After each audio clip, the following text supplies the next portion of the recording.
ese tema del sobreendeudamiento, ¿no? Ya lo has comentado, pero bueno, sí, colocarlo ahí un poco en la nueva, bueno, la vieja época y en la nueva. Vale, para intentar relacionar las dos cosas, ¿no? Lo del sobreendeudamiento cara al futuro con esas propuestas de nuevos modelos, ¿no? Vamos a ver, el tema es que independientemente de qué sea lo que pase cara al futuro, cualquier nuevo modelo tiene que plantearse este reto del sobreendeudamiento, porque claro, esa deuda acumulada hay que hacer algo con ella. Entonces, hay dos retos. Uno, ¿qué pasa con esa deuda que hemos acumulado? Y el segundo es, necesitamos un nuevo modelo que no necesite apalancarse constantemente en más deuda para mantenerse. Bien, entonces ese es un reto que cualquier modelo que se ponga encima de la mesa tiene que resolver.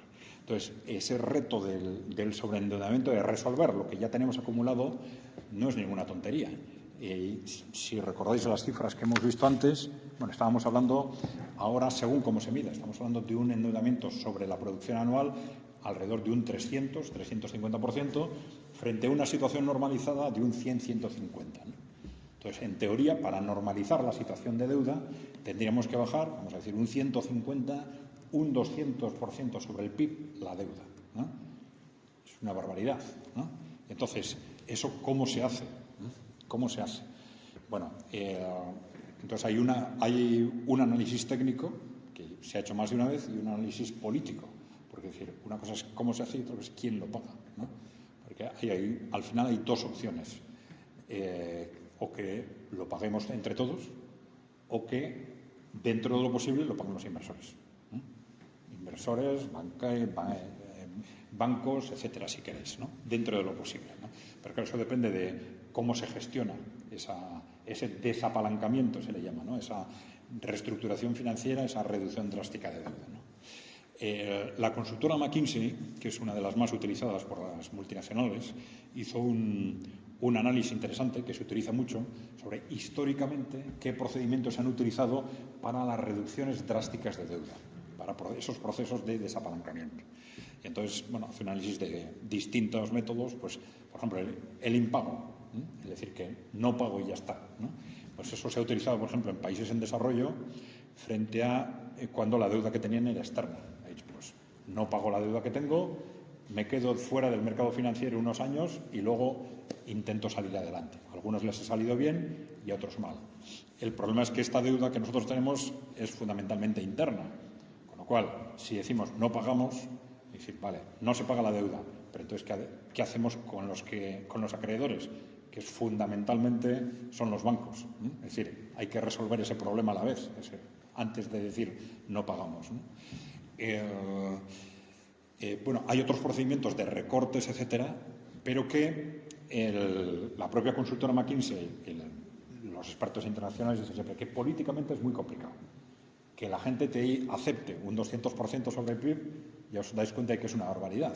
Y ir compensando esto en un periodo de 10 años, nosotros hemos hecho análisis sobre ese tema, cálculos de en qué parte podría venir, pues, de recortes de las jubilaciones, de recortes salariales, de gasto social, de recortes de requisas de los depósitos bancarios.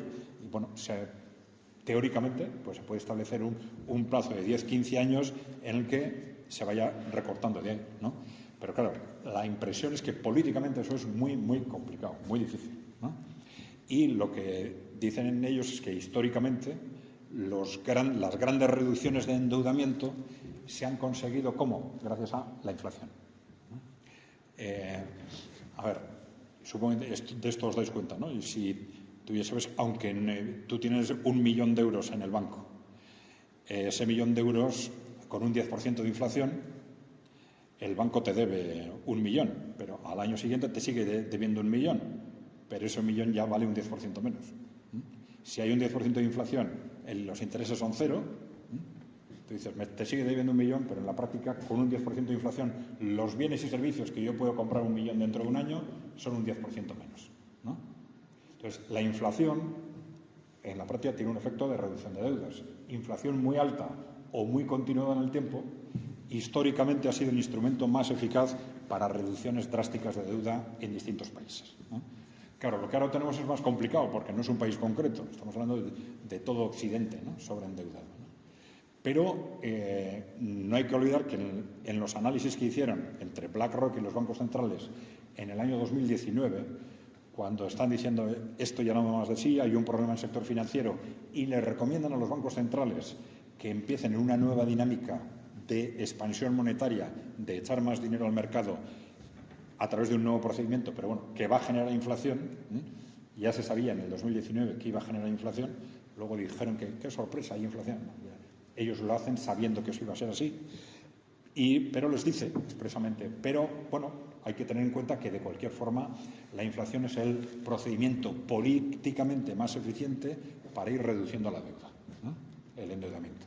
Entonces, bueno, no hay que descartar que el proceso de inflación en el que estamos sea un procedimiento en parte tolerado, no vamos a entrar en provocado, adrede, pero bueno, vamos a decir tolerado para de alguna forma compensar en el tiempo ese proceso de endeudamiento, esa situación de endeudamiento.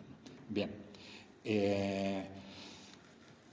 Bueno, hay distintas formas en las que todo esto se podría plantear, pero claro, políticamente ya sabemos, como tú has dicho, quién tiene el control, y ellos van a intentar, por supuesto, no ser ellos los paganos de ese proceso de desapalancamiento que de una u otra forma seguramente va a haber que poner en marcha, ¿no?